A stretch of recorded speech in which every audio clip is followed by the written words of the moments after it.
What's up, everyone? Where are we? Oh shoot, let me try again. You completely... Oh, boy, watch my phone. Why don't you be careful with it? You're gonna crack the screen, doggone it.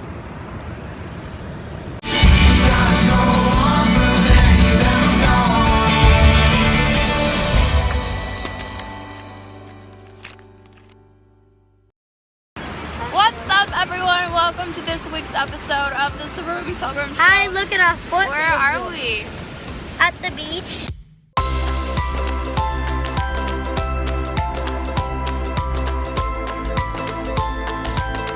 And this is our foot. Can you film the whole thing? Well, it's gonna take us a while. We're in Charleston right now, which, if you don't know by now, like, it has been one of our favorite places to go. So it's so nice to be here because where we were before in North Carolina, it was freezing and like just so cold. There was snow there and everything. So going here is like so nice. We're at the beach right now and the boys are building sandcastles. A bad guy Ace.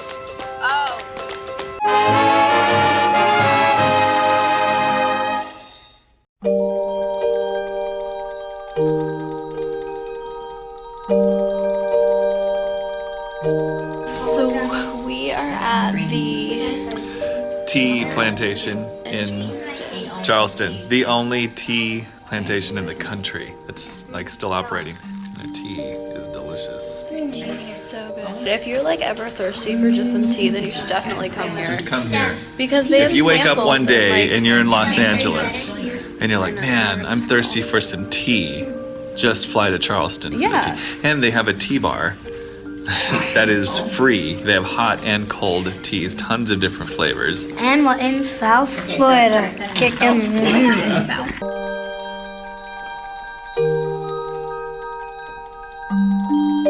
We just finished up going through the tour at this plantation, and I will tell you, this is the thing with Charleston, it's gorgeous out here. Everywhere you go to these plantations, it's so beautiful. The unique thing about this place is that it's the only one in the US. If you want tea grown here locally and processed here in the US, this is the only place, and we have it right here. Try it.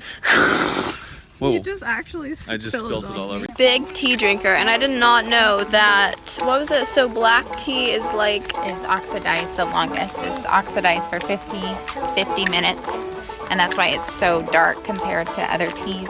And that's why green tea is green, because it's Literally the least, just they do picked. the least with it. They almost They don't just do- pick they- it, grind it, and that's almost all they do to it. If they pick 5 pounds of tea leaves, by the time that they're done with the process, they only get 1 pound of tea out of it because it's 80% water. A tea leaf is 80% water. So by the time they get all the moisture and everything out, it weighs nothing.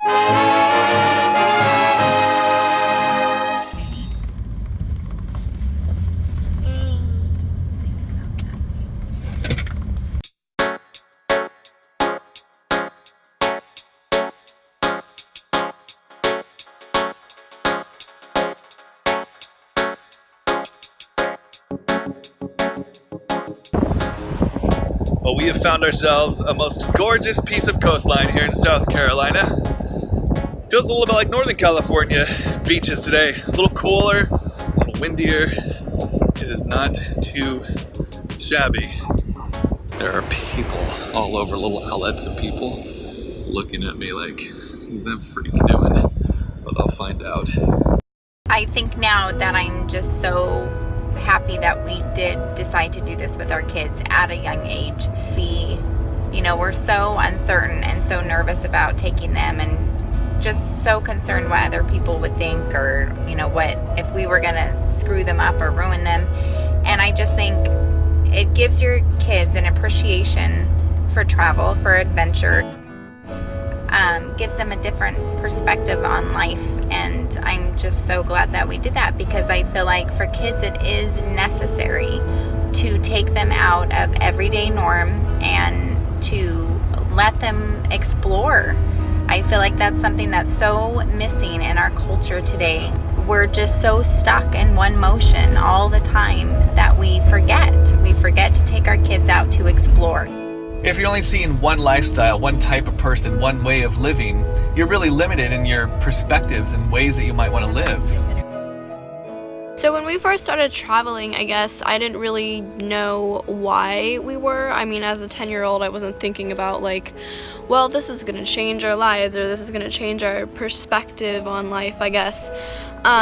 Because as a kid, you don't really think about those things. Come on, plane, you don't...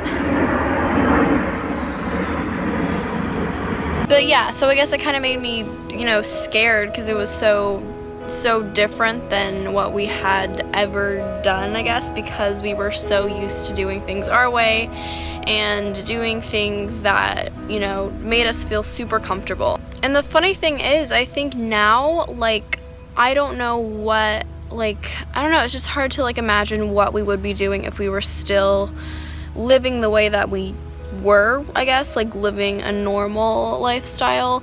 And it's hard for me to imagine like going back or like picturing like going back to a house and like living there because I'm so used to now being completely out of my comfort zone. Oh my gosh, okay, go.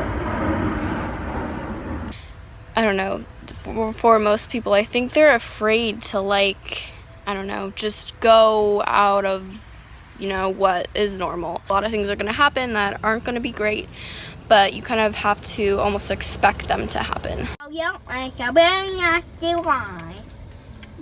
big one. You.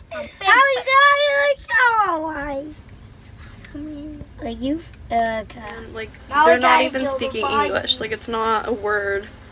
I mean, I can't even speak English, but they're a lot worse. Like, I don't know. You big one. You. Are you